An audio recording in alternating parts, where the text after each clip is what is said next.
Hey folks, I'm HP and today I'm going to talk about smooth jazz licks in the style of Wes Montgomery or George Benson.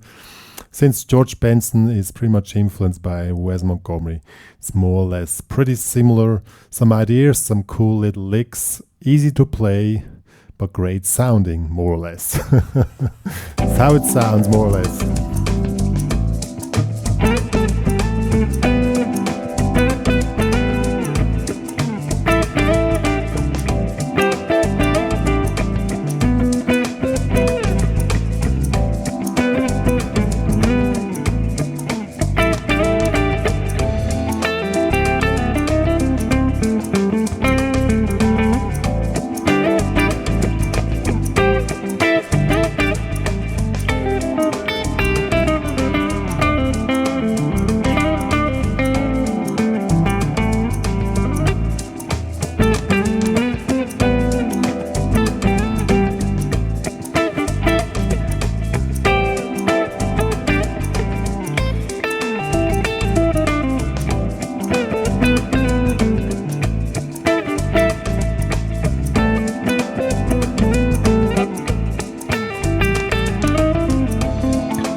Yeah, more or less stuff like that, so let's check it out. First thing you need to know is which scale is played. In this case, it's a scale of A minor, so it's pretty useful that you know the scale. This will be this one here. Wait, I'm gonna change the sound a little bit and switch off the delay, because before I pretty much delay on it, which we don't need now. So this is the normal A minor, all in.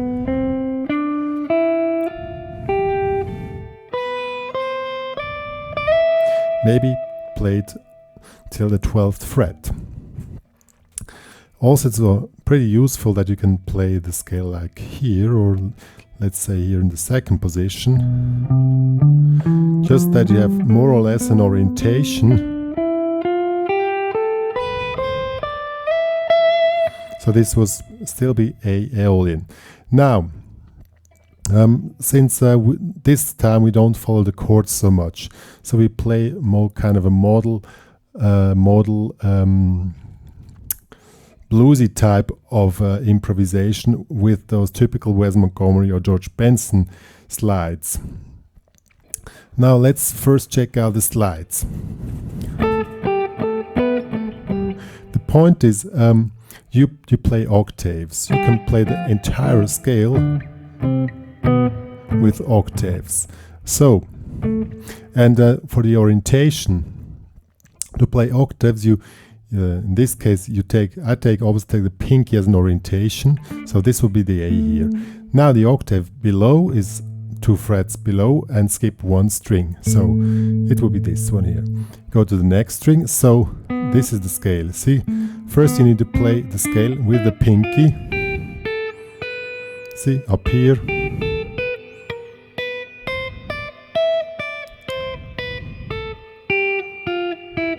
Try to play the scale with the pinky down till to this note, because we cannot go lower if we play octaves.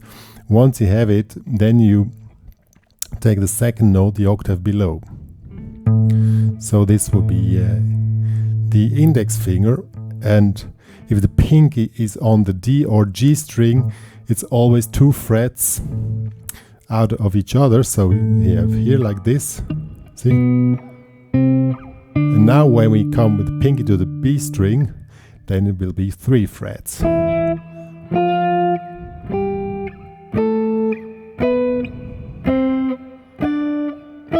As you can hear, the string is not in tune. So, now there are 2 different methods to play. Attack it with your right hand or your picking hand. The original one with Wes Montgomery would be with the thumb. So, and then you just make a dance with the thumb. And you damp the string in between. See?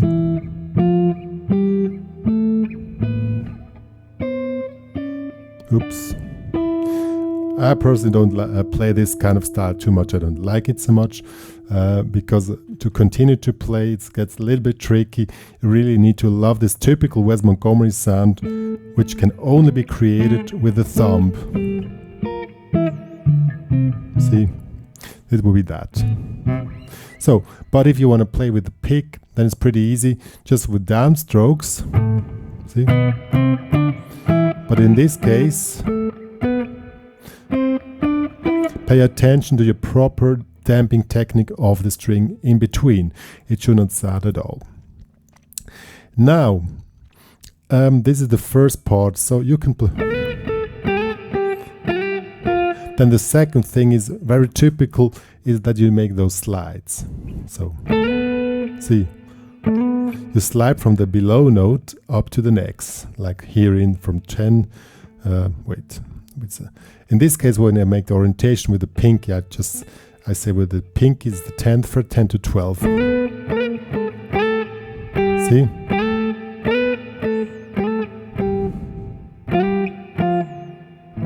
Very cool.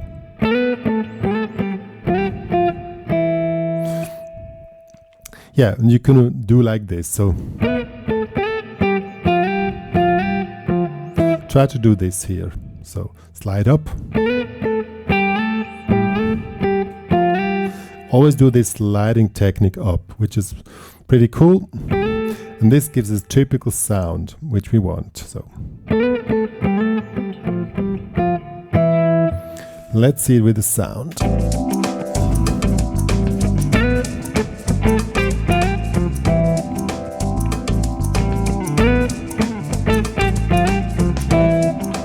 Works pretty cool.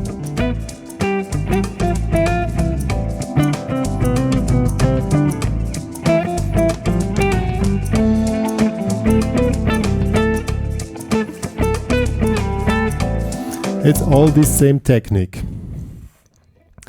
Now, if you really want to sound it very cool, you concentrate on the optional notes. What are the options? You call them options. Now, options are, in this case, the track is in A minor. Or it has different chords, but let's just focus on the A minor. If you have the A minor, this will be, take the A minor arpeggio. So, see? That's the A minor arpeggio.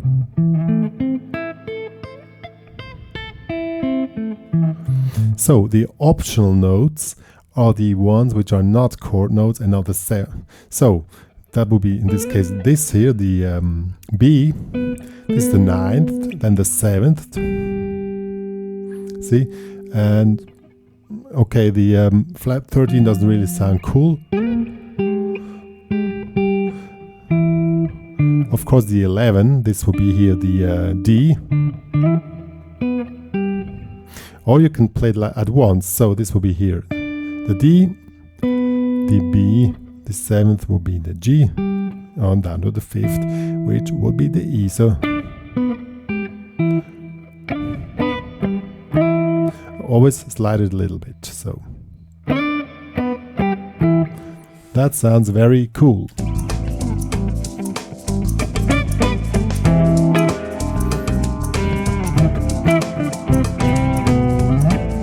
Okay, now comes the A minor again. 1, 2, 3.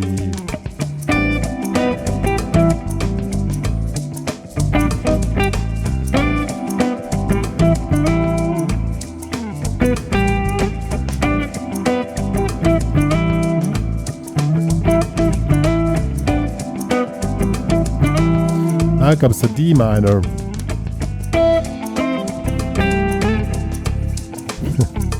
Same on the D minor. When it switches to D minor, we have here this is the 9th, the E is the 9th, the C is the 7th, and the G is the 11th. So, oops. That sounds very cool, very sophisticated. So let's check it out again. It's very cool stuff, isn't it?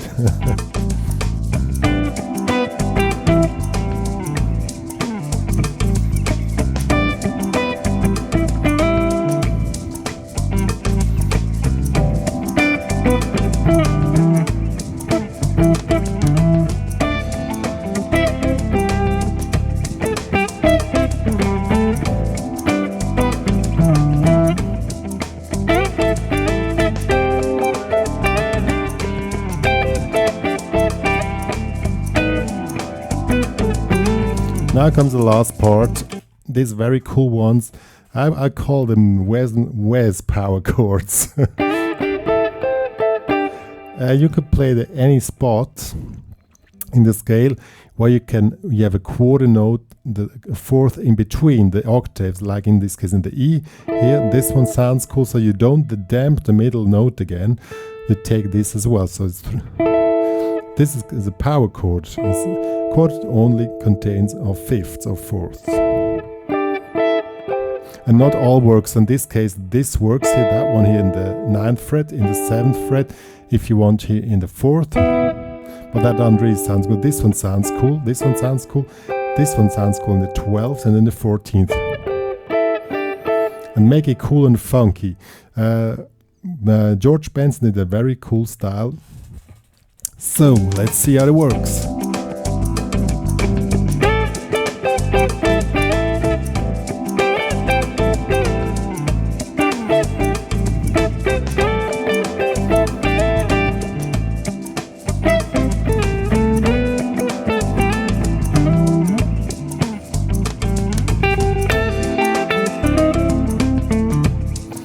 And now comes the last part, which is not really Wes Montgomery, more George Benson style.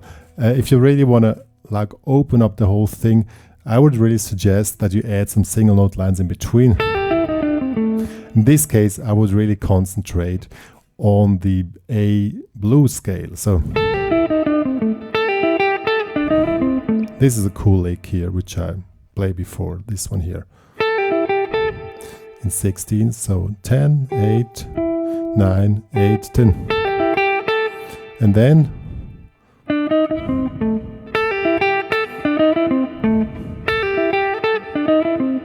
or this one.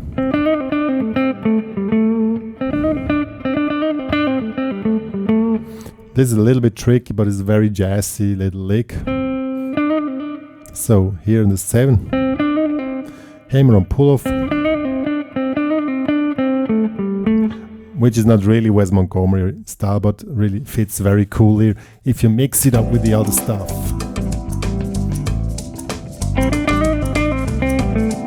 See, very cool, very sophisticated.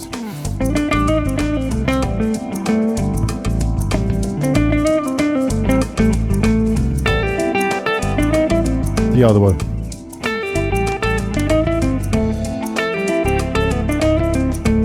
Works everywhere. So now we mix it all up and now we get really cool and smooth. Going back to my delay setting.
Yeah, that was smooth jazz licks in the Wes Montgomery or George Benson style. Very cool, very sophisticated, not too hard, and don't really try to do too much. This method really works for itself and sounds very cool. And if you do, just try to get into the smooth mood and don't try to make complicated stuff. This is something which not really can explain how to be smooth while playing. It's just be smooth and relax and cool, and you know what I mean, this late 9-bar feeling. And then it really comes out great. And you don't need to play too many notes, just be smooth and just relax and let it breathe.